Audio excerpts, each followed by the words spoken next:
sisa le con, la cale ale que ti ale kwame. La cale ale que ti ale kwauche. Nawanye. Oh, la cale ale que ti ale kwame. La cale ale sisa le kwauche. Nawanye. Oh, la boule à le petit à le comme.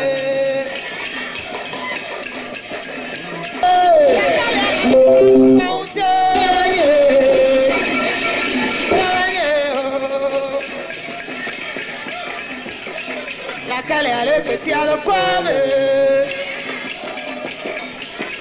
La cale à la sisa le compte.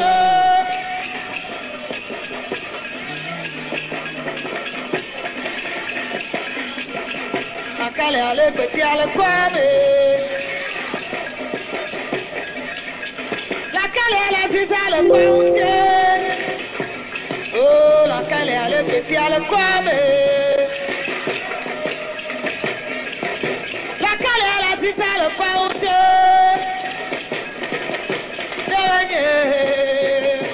Nawanye wa sisa le kwau. La boule ale que ti ale kwame.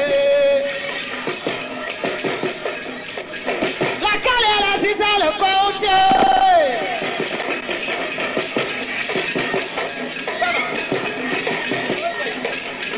La cale ale que ti ale come. La cale ale sisa le coach.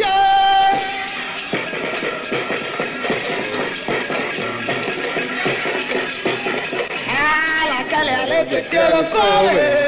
Ya kwata mi dolo o fi Etienne. La cale ale sisa le coach. Afia ya kwata mi dolo mlimona gbasa. Oh, la cale ale que ti ale come.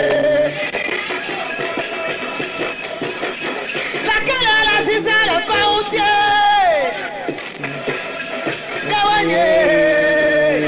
Nawanye wa sisa le come. La boule ale que ti ale come. La cale ale sisa le coach. Bonjour, bonjour l'ami, bonjour l'ami. Mi Monsieur me va sortir va signaler. C'est à. Il y a quoi planer. Oh, blelo. La eble ateuna. La keble ateuna. Oh, achadino. Dinalo, poto dinalo. Achadinalo, dabia. Achadino. Dinalo, poto dinalo. Poto dinalo.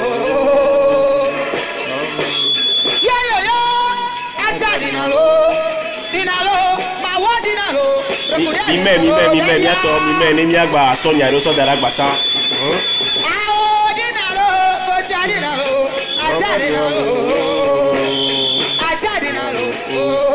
Bonjour, bien Caroline. Et nous y est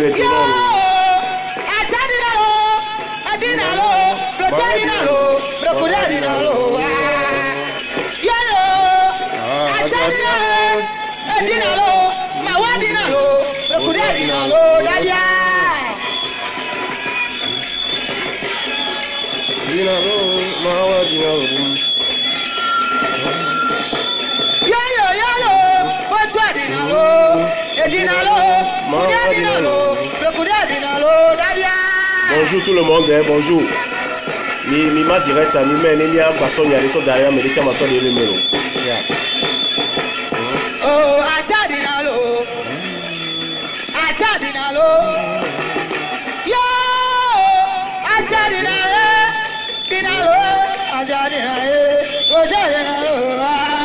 Les amis pour me demander, il me faut faire dimanche matin.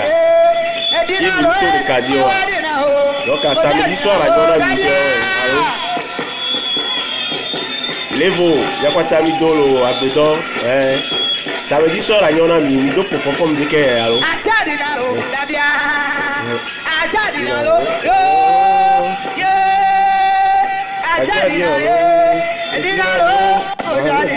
samedi soir à nyona mito mido ko fofo ndeke ya mitere do kadio Ajadinalo, Edinalo, Fojadinalo, Ajadinalo, Dadia. Maski bakono la samedi soir à nyona honto on compte téléphone ndeke ya do kadio Ajadinalo, Edinalo, Fojadinalo, Ajadinalo, Dadia. En tout cas, yama danyare na mia yanto ya yarasi Edinalo, Mawadinalo, Fojadinalo, Ajadinalo, Ajadinalo, yo,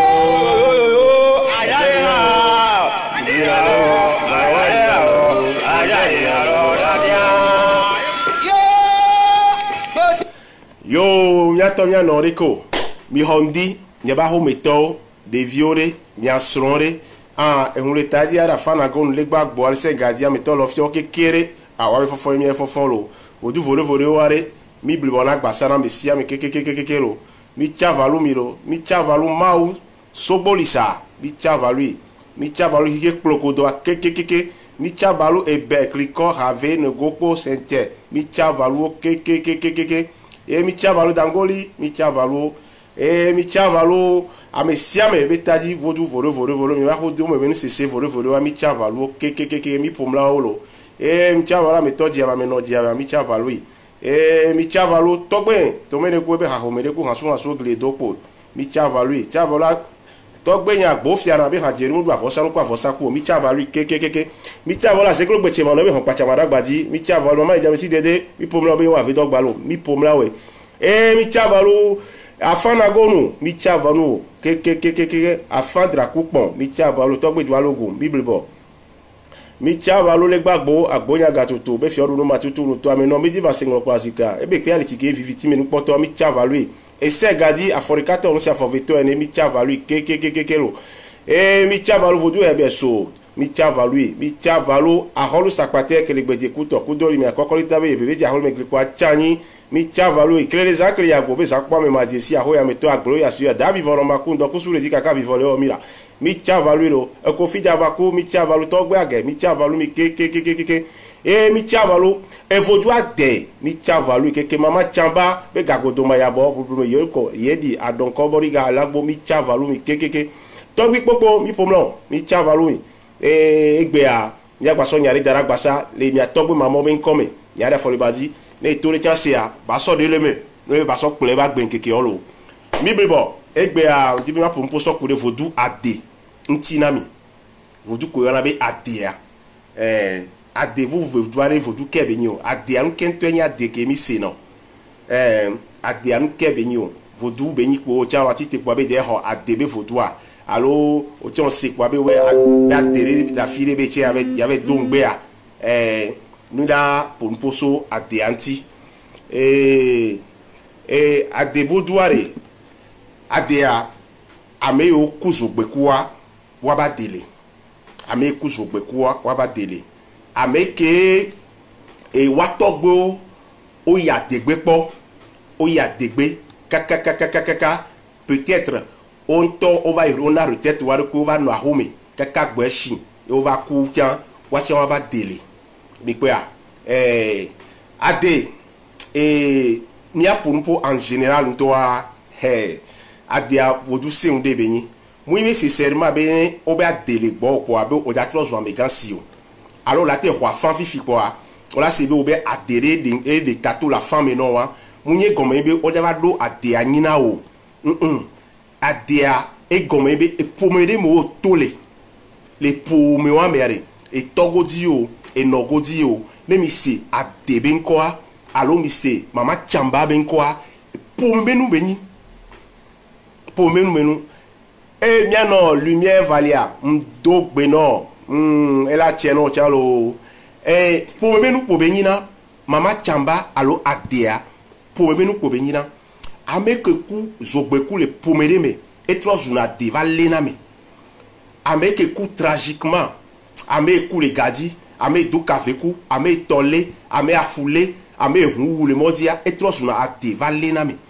toute spiritualité les africains qui m'ont mis be toute spiritualité le miagbo et na be no be hwafan alo la kafan regarder morikea o la sebe no be adhérer de tato ya adhérer de tato ya alo afan regarder bobe a enwa mama chambare de tato ya alo adhérer le tofi ya munye gome bo ja ba livre doit diana wonto adhérer la ni pour me bende non pour me bende kokokokoko e amede ke coule pour me amea amwa le de tato il faut que ne ba dia wa di kaka no wanye no di ne ba dia kaka yo nyare yo ko wona do o ve plona dia va danade no kura dia va dade bo o va ona konu les adebe nous mais on va ona konu mi ko ya donc les adebe nous mais m'a expliqué na mi à fond les nyate se gombe na muy nécessairement bena no si adere ben kole afan ou mais afan mais nécessairement be adewan et o on to ba do adewan anyino adea ele ni pour be nu famille be nu benyina mi ko ya we sate agbana lo langongwe ade jegbe ya sate agbana lo langongwe ade jegbe ya gbangbono be sate agbana lo langongwe ade jegbe wa gbangbono e sate agbana re langongwe ade jegbe ya gbangbono sate agbana lo langongwe ade jegbe wa gbangbono sate agbana lo langongwe ade jegbe ya gbangbono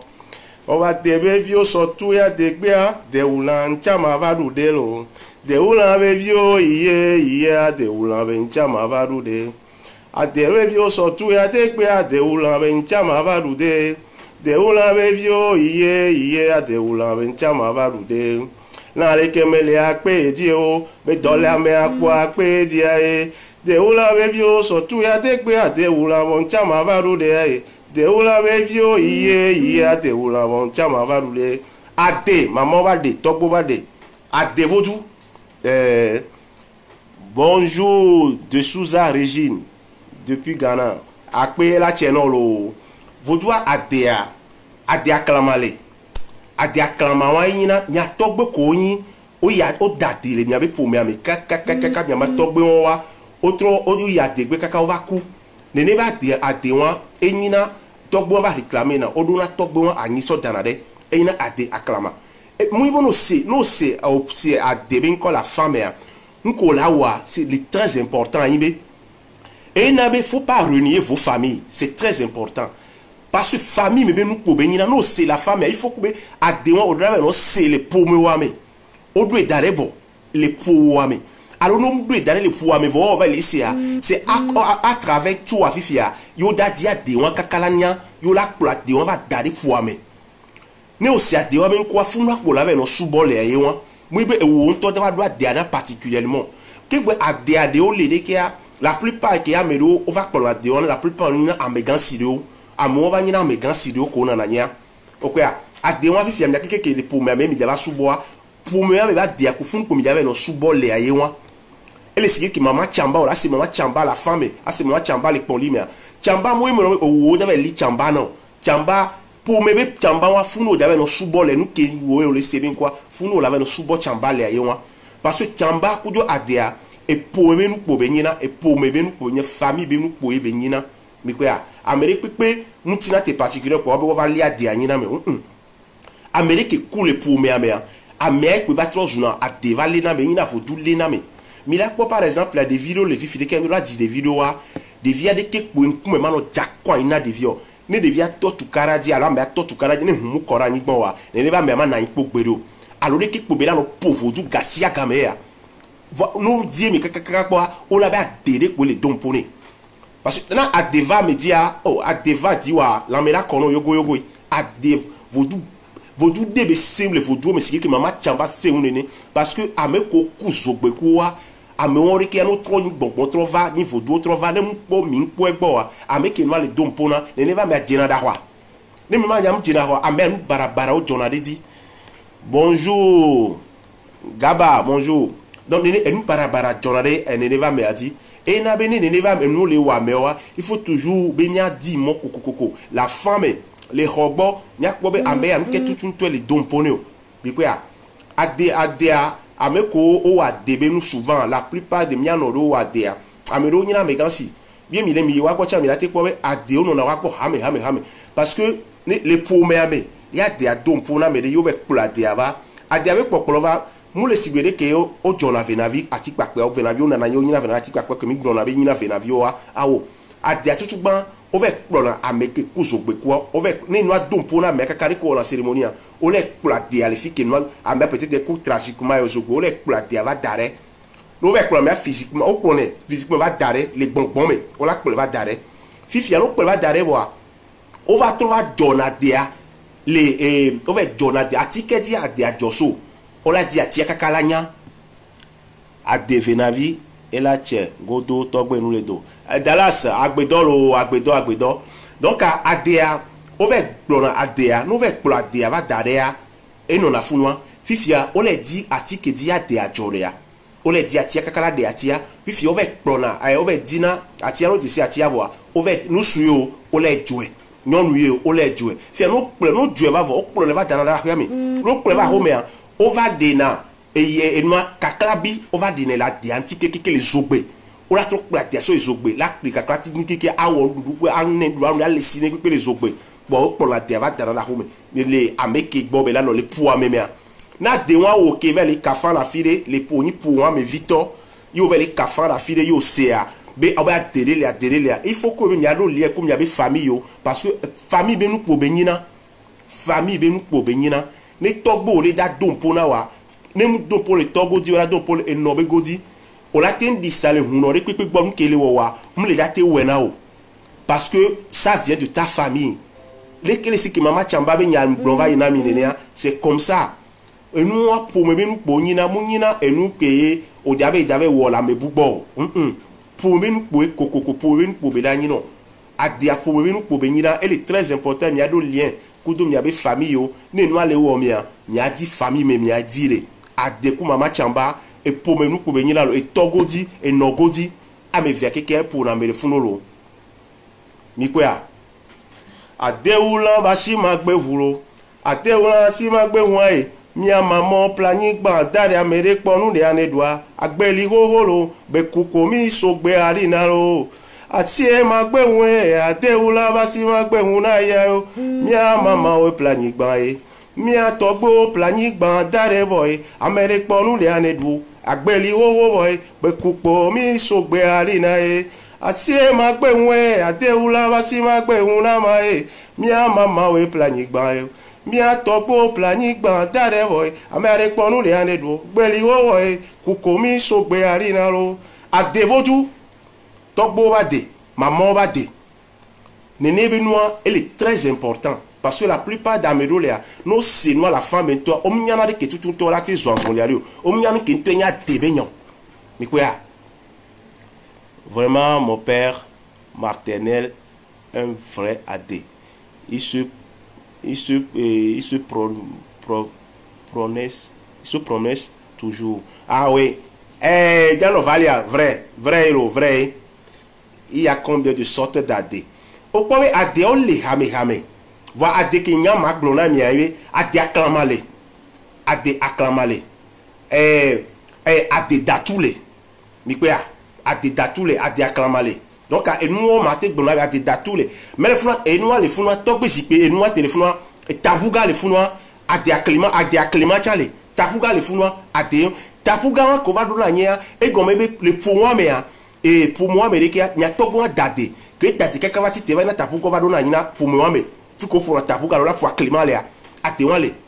o la bo bena ame de ade la don pour ni kaka o ba klama pe won ko la do anyina me ake ngbo we va won de côté won de kebe no na ro amwa ko la do klama pe parce que toi si un to won to la do klama pe won ade klama pe won ni o la we benu ni je valide ade c'est bah trop bas désolé et ouais on a été interrompu par la connexion Désolé, on a été interrompu par la connexion. Donc, désolé, on a été interrompu par la connexion. Et fikem mkeleo, mkele blon ade obenya, ade nous familier benye nya fofo Dallas kelengolon. OK, ben nous familier e benye na Tavuga dans notre maison à la Fia. Oui, et voilà. Fi que tavuga le ya quoi ade le fou me abe. Ade acclama. ade le ƒomea mia tɔgbe ɖe da de kpɔ mia tɔgbe ɖe da ade kpɔ donc nene mia be tɔgbea on va ɖo anyi parce que e réclamer gbogbo ɖe ŋutɔ tout à la tout enuwo kpata à l'esprit be nyi ade do ŋpo na amewo kaka amewo dzra xɔa ade do ŋpo na amewo ko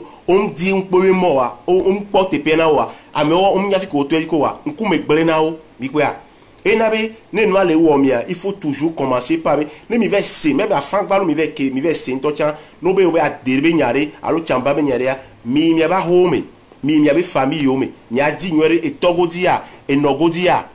please il faut que tu nous expliques bien mais il y a pas de souci ma dada nye de kpoda me le gblɔna mi wa ade vodu ade vodu sem de benyi vodu sem de benyi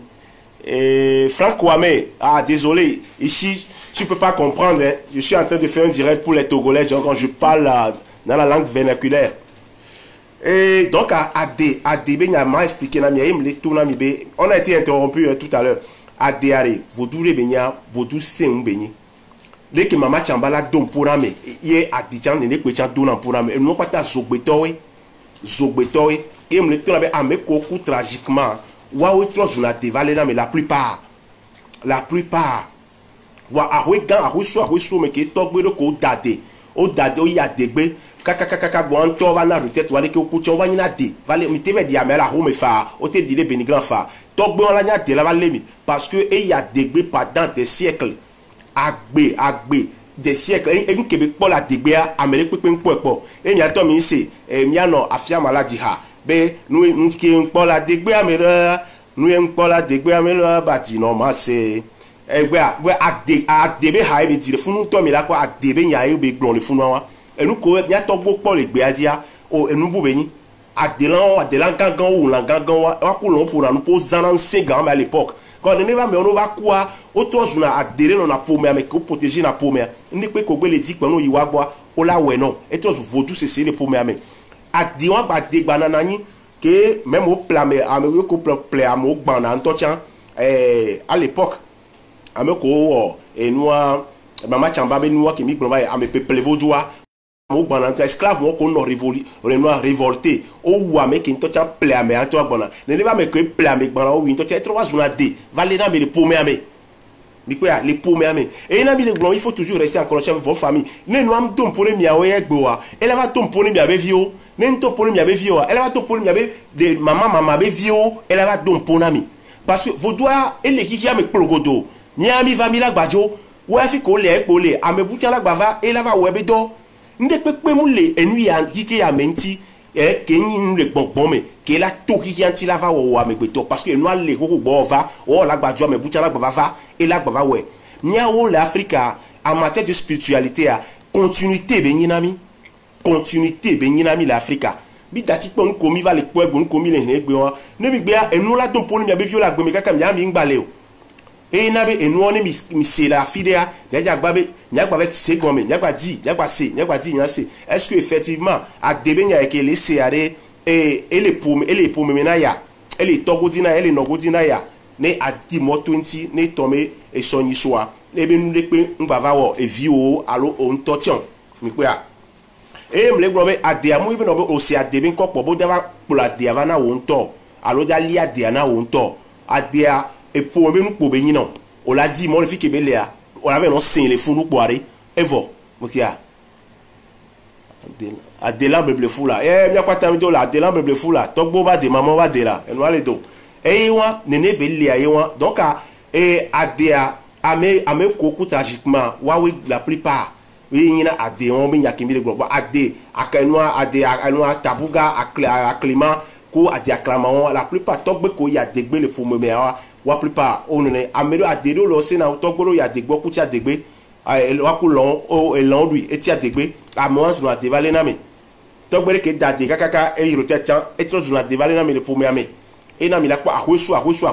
lo lea le togo ni wanzia même les Ghana en chan bene ahwesu le ne mi ya mi la kwa tabuga acclément ku nuo kenuga besi be pour ameki no pour moi me enya de na gan revaille e wo gan revaille mi kwa donc enya de ke le ame le pour me ame a de vodou benya e nu beni le gbogbo ri to la plupart mi la kwa ba adebe décider par exemple à mon là et jonou blanc noir il n'a pas jaune noir la plupart mi la quoi la lona merio mi la quoi amero o konuna o allo o fan aussi à dewa ben ko donc on va ben ko le wa be fo me ame et jaune noir là no ati la plupart pour me nous pour benina et nous comme dit o e pe java leo e ade mama chamba pour me nous pour benina e quoi